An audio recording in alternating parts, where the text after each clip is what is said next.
process to get through your emotions. Emotions are not just here. Stop trying to control them. Let your emotions run through you. It is energy which is stuck in yourself, and you need to let go of them. Not letting your emotion out is emotional constipation. You feel sadness, anger, fear coming up. Let it go through. It doesn't have to be in front of anyone. You can do it when you're by yourself. It becomes serious when you never let your emotions go through you.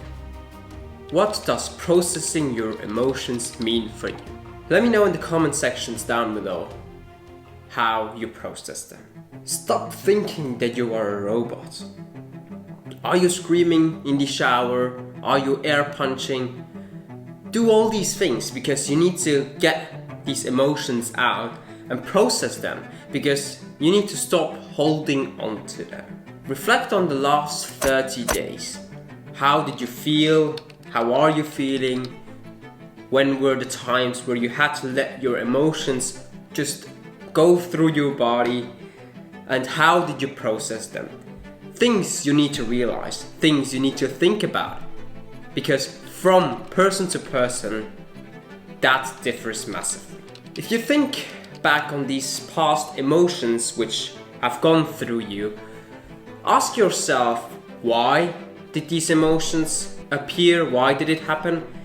And after you have calmed yourself down, think back.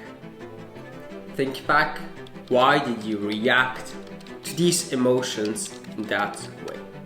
What emotions did appear? Journal and write these things down.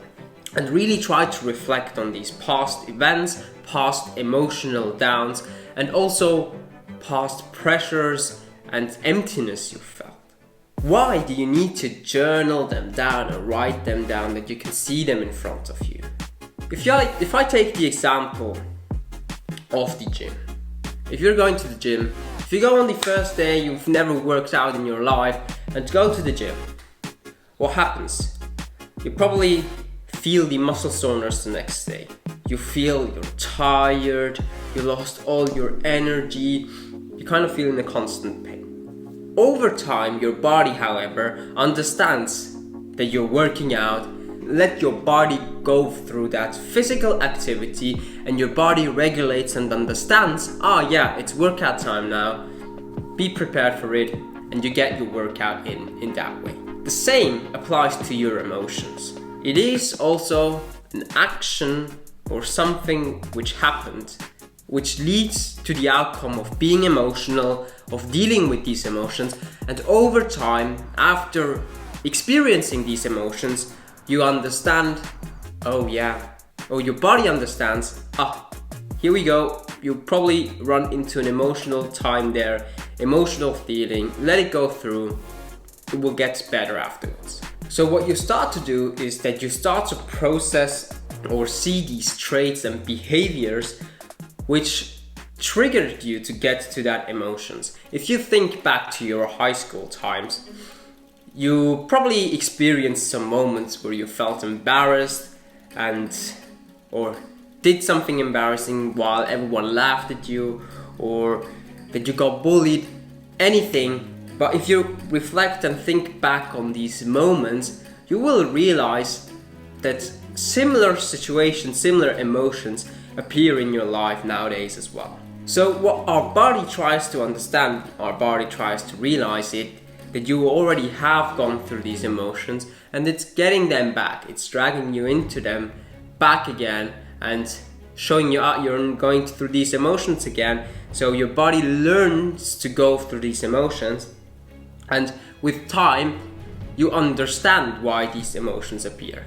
Maybe ask your parents or someone around you're 50, I guess, and talk to them about the experience they had there. Because I think as older you get, the more you learn to control the emotions, understand why these emotions appear, and that's how you learn and be curious why these emotions happen to you. At school we don't learn these things. We just learn how we do maths and learn languages, but we don't learn how to deal with our emotions and what is the appropriate way. We learn it from our parents, we see how they react, we take a lot of traits from them.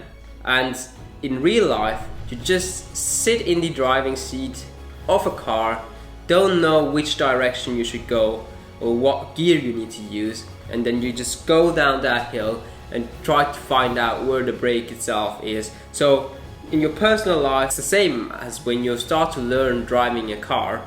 You need to lay the proper foundation in order to understand how the car works, which moments you need to take in order to change the gears, and all these things come together, and that's the same, I think, is with emotions. So a lot of different things coming here together, and 2 takeaway points from this video is definitely write your emotions down and understand your emotions. If you start to implement these 2 things in your personal life, I don't see any hindrance that you can't or won't understand why these emotions happen to you and how you can deal with them better. If you are currently an overthinker, I am an overthinker as well. I have gone through that whole process and that whole journey, and still in that whole journey. Check out my video about how I stopped to overthink. If you enjoyed this video, hit that subscribe button and smash that like button, because that's the only way this channel can grow and I can inspire more and more people on this planet and engage their brains as well into thinking. And I will see you guys at my video of how I stopped overthinking.